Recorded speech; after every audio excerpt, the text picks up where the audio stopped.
কোথায় মিত্রগণ, এসে গেছো? আরে ওই পাড়াটা কিন্তু আজকে আমাদের সম্পূর্ণ করতে হবে, প্রচারটা মাথায় আছে তো? হ্যাঁ ঠিক আছে, আমি আসছি। একবার বলছে ভাতা নয় চাকরি চাই, আবার একবার বলছে লক্ষ্মীর ভান্ডার এদেরই গিয়ে 3,000 টাকা বোঝাও।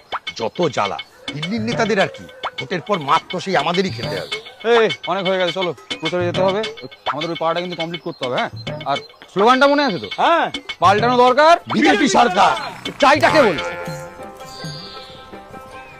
নমস্কার দিদিরা, নমস্কার দাদারা। বাংলার ঘরে ঘরে খুশির খবর।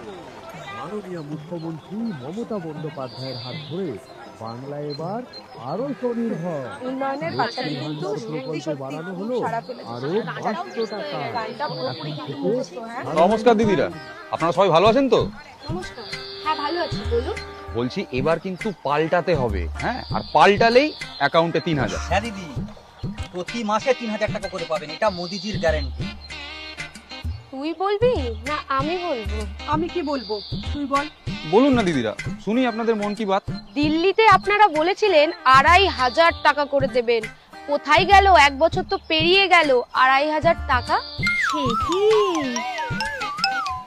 বোম্বেতে আমাদের পাড়ার একজন থাকে, সে বলল ঘরে টিভি থাকলে নাকি লক্ষ্মীর ভান্ডার দেওয়া যাবে না। সে তো 2 চাকা থাকলেও দেয় না। সে কি রে, আমার তো লক্ষ্মীর ভান্ডার টাকা টিভির ইএমআই তো চলছে।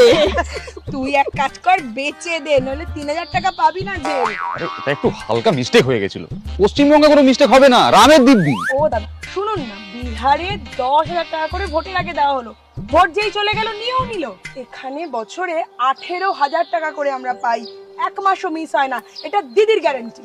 আরে ওইসব বাদ দিন, আপনারা কি জানেন গোটা পশ্চিমবঙ্গে পাড়ায় পাড়ায় রোহিঙ্গা বাংলাদেশি ছেয়ে গেছে। এই রোহিঙ্গা খোঁজার চক্করে তো আপনারা আমাদের 3 দিন লাইনে দাঁড় করিয়ে রেখেছিলেন, একটাও কি রোহিঙ্গা পেয়েছেন?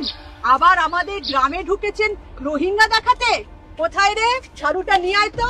বিজেপি বলেছিল ভোটে জিতে আসলে নাকি লক্ষ্মীর ভান্ডার বন্ধ করে দেবে, আর এখন বলছে 3,000। এরা কিছুই দেবে না, দেবার হলে অন্য রাজ্যে দিত। বাংলায় আছি, ভালো আছি, কারণ দিল্লি আছে।